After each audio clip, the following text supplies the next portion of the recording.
May the 4th be with you. Good morning, and May the 4th be with you. Today is Monday, May 4th, 2020. This is What's Up with Mr. Beck, and you know how to get a hold of me at rbeck@mycrcs.org. You can tweet me and all those other things. Make sure if you need help, you're getting in contact with me when you can. I know the show's hitting you at a different time now. I'm going to try this crazy thing. Sleeping at night. I know, crazy. I want to talk about today's show. There's some new features with starting today for What's Up with Mr. Beck that you will be graded on. So make sure you're listening right now. Okay?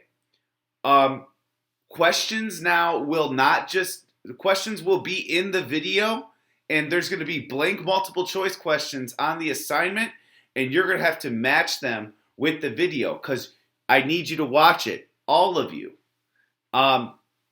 Also, each episode there's going to be, I'm going to tell you who the episode is brought to you by. You need to message that to me in Teams. I'm going to send it, I'm going to put it randomly in the show every time now. So there's always going to be I'm not going to guarantee it's a Star Wars character. It depends on how I feel. Depends on the movie that I make you guys watch or ask you guys to watch this week. So be on the lookout for that. What's Up with Mr. Beck is brought to you by... not right now. You'll see later. Okay? Today's video is essential for homework. You will see what I mean. We are not going to be going back to school. This is a very, very sad thing for me. There's so many things about like being at school and teaching you face to face that I love to do. The interactions, being silly, Beck's Bucks, cash-ins, all those types of things that we're not going to get to do now. However, I do want you to know that we're still doing house points. I am going to be delivering to your house donuts. Okay?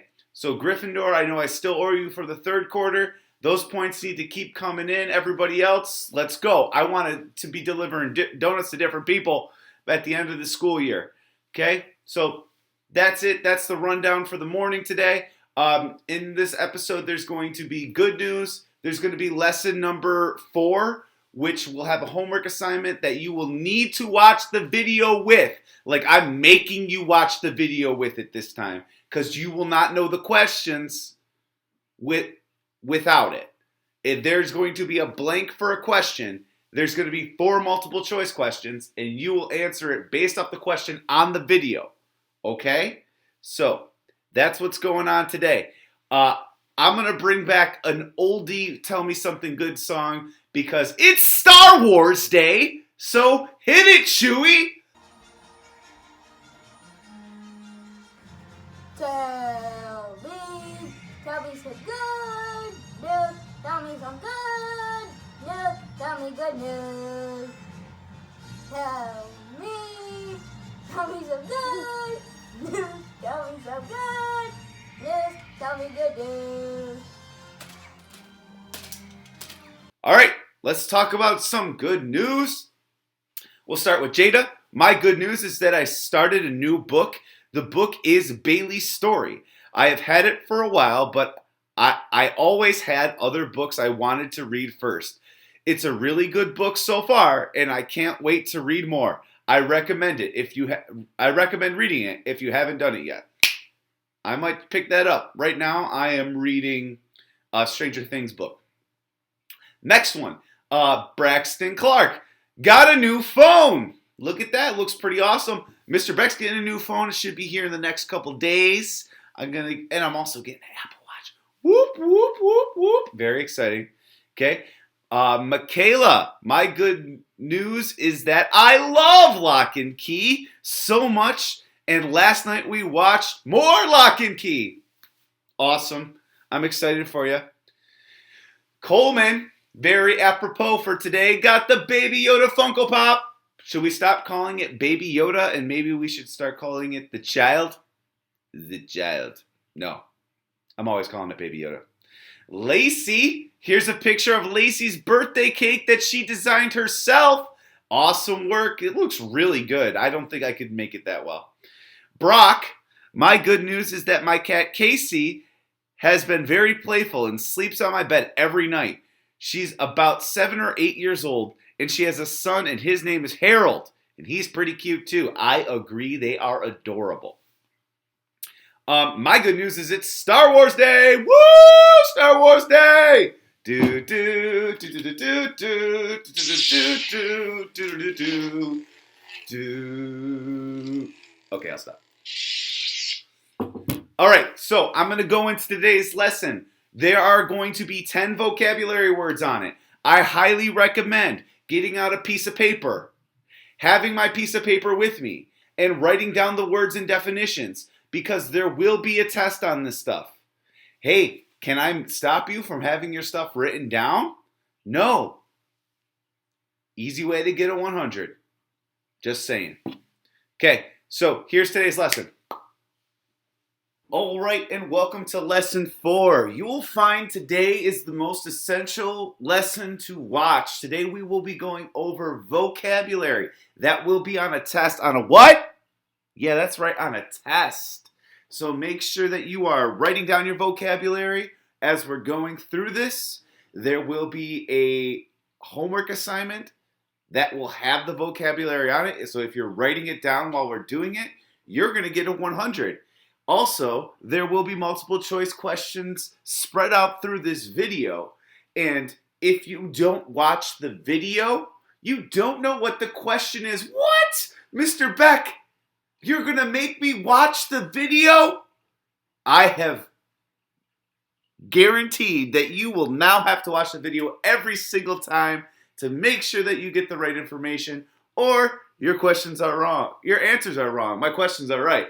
And you can thank the 7th grade teachers for giving me this brilliant idea. It's not 7th grade, 9th grade teachers. Shout out to, who are they? Miss Costello and Miss Tompkins. Great idea. Okay, so we'll start off with vocabulary. So you're a smart 5th grader. You got a piece of paper, you got a pencil, and you're writing this down. Bering Strait, which is a narrow body of water that separates Asia and North America. And we knew this already because we learned about it earlier, but it's a vocabulary word that could be on a quiz or a test. Hint, hint, wink, wink, nudge, nudge. Our next word is a drought, a long period without rain. Our next word is glaciers, which are thick sheets of ice that covered Earth's surface during the Ice Age. Now, I know what you're thinking, Mr. Beck, you're going kind of quick on these. Well, there's this magical button right here called the pause button. You should hit that. Okay, we did glaciers. Well, glaciers, they happen in the Ice Age. In the Ice Age is a period during which low temperatures caused large areas of Earth's water to freeze. Next word, migrate, to move from one area to another. I wonder why I would choose this word. When you were during ancient times, did you go from one place to another gathering food and hunting animals? Gee, I wonder why. The next one is artifact, an object made by people in the past. So if it was made in the past, it's an artifact. Okay? Now, we like artifacts for ancient civilizations because it let us know about their culture. Let us know about what's important to them. This is going to be not only a vocabulary word, but there's going to be questions that relate to this on the test, guaranteed. So you need to know what an artifact is. An object made by people in the past. Okay, a ceremony is an activity done for a special purpose. Okay, so ceremony is an activity done for a special purpose. Next one, civilization. Cultures with organized systems of government, religion, and learning. Cultures, okay? I want you to remember that civilization has the word cultures in its definition, because the next word is culture, And notice that when you do a definition, you never have the word of the definition inside the definition. Culture is a way of life for a group, or is the way of life of a group. Okay? So I always like to tell you what other fifth graders in the past struggled with, and they really confuse civilization and culture because civilization has that word culture first. Remember that when you see the word culture first, it is not culture, it is civilization. And our next word, a landform, is mesa. It's a high flat landform that rises steeply from the land around it. Okay, so now we're going to start going into talking about a very important ancient tribe, the mound builders. Okay, mound builders were prehistoric American Indians, Native Americans, named for the practice of burying their dead in large mounds. So they would build these incredible mounds and bury their dead in it. So it kind of reminds me of a little bit of like ancient Egypt where they built pyramids. This is what they did here in North America.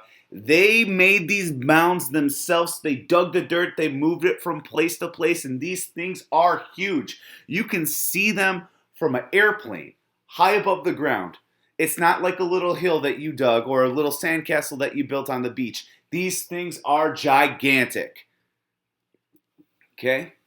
When and where were these people?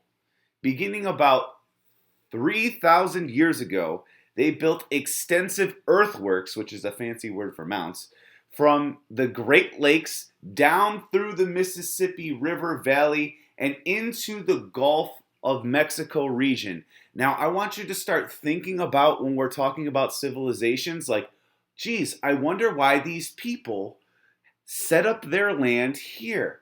Well, I remember thinking in class when we were learning about geography, there was a really important thing to have by you when you wanted to start a civilization because it could give you food and drink and you can go swimming. Water. So Mississippi Valley, Mississippi River Valley, Mississippians, I wonder why they wanted to live by the water. Here's a map of the land that the Mississippians took up. The greatest of the mound building civilizations was the Mississippians. They lived along the Mississippi River Valley. They lived in hundreds of towns and a few large cities. The largest was, I'm going to butcher this, Chacoya. Okay? Awesome. That's what I call organization. These mounds, many of which survive today, consisted of several hundred tons of dirt, clay, stone, and were built on a large scale in spite of the fact that the builders had no beasts of burden, which means like animals that helped them do work, and did not use the wheel, which means they didn't have... How did they move these? Well, they didn't have a wheelbarrow. They had to move it with their own bodies. Okay? That's what I call organization. Building something huge with less tools than what we have today takes a lot more organization than organization, woo! So that leads me to our first question. What does the fact that the mound builders were able to build such enormous structures tell about them? They were dependable, they were trustworthy, they were well organized, they were kind. I hope you're paying attention, Gunner Yankee. Okay, the end now. The end up people were one group of mound builders. They rose in the Ohio River Valley around 400 BC. Wow, they set up near a river. Interesting. I wonder why. They were hunters and gatherers. I wonder, can you hunt by a river? Yeah, you can. And they also fished in a river. They settled in villages scattered over a wide area. The largest in the mound was the Grave Creek Mound at Moundsville, West Virginia. Moundsville, what a creative name. It measures 500 feet in circumference. That's a math word for you. And 70 feet in height. Scholars believed that as the Edna traded with other groups of American Indians, the practice of mound building spread. So it starts here. They have these big mounds, and they're like, this is where all the trade happens. This is like the stock market. This is like Wall Street, where we're getting all the work done. It's at these mounds. Okay? Everybody joins at the mound and they trade. And then they see the mound and they go, man, I think my town needs a mound too. That's how it spreads. We call this cultural diffusion. Big word. Other mound builders were the Hopewell and the Mississippian people. The Hopewell were hunters and gatherers. And were also but they also cultivated corn and squash. I wonder how they got the water for those plants. They settled in the Midwestern United States, there where their burial mounds can still be found. The largest site is in Newark, Ohio. Objects such as shells, shark teeth, and volcanic glass discovered in the Hopewell earthworks reveal that they traded with distant tribes. This trade network collapsed about 500 AD and the Hopewell died out. Which brings us to question number 2. Which early group would most likely participate in cultural diffusion, aka trading? The Inuit, the Anasazi, the Mound Builders, or the Aztec? Who are we learning about today? What was their impact? The Mississippians who settled in the Mississippi Valley and in what is today the southern United States were the only mound builders to have contact with the Europeans. Their culture emerged about 700 AD and lasted into the 1700s. The Mississippians were farmers and raised livestock. In addition to their mounds, the largest of which found they built cities, which were among the earliest in North America. Since many of their earthworks included temples atop mounds, the Mississippians may have traded with the Indians of Mexico and influenced by them. So they trade with another culture, they see what they're doing, they go, man, that's a really good idea, let's bring it to our mound. That's called cultural diffusion. Here's one of the mounds. So this, you can see the steps going up, kind of like an Aztec pyramid, except for made out of dirt, which is what they used. Okay, question 3. What was one purpose of the mounds built by the mound builders? Collection spot for soil, burial places for important chiefs, foundations for buildings, field separator for crops. I hear you, Connor. No, it's not that one, I promise. Okay, more about the mounds. These burial and ceremonial structures were typically flat-topped pyramids or platform mounds. They were generally built as a part of complex villages. Some effigy mounds, where we bury the dead, were constructed in the shapes or outlines of culturally significant animals. The most famous effigy mound is the Serpent Mound in southern Ohio. The general term mound builder covered their shaped architectural practice of earthwork mound construction, which means they're called mound builders because they built mounds. Shocker. This practice believed to be associated with cosmology, something like that had a cross-cultural appeal. Many indicate common cultural ascendance. So what does that mean? That means they did it to something to do with the sky and the stars. It had something, that's what it was important to them. Okay, question number 4. What was one purpose of the mounds built by the mound builders? This sounds like a familiar question.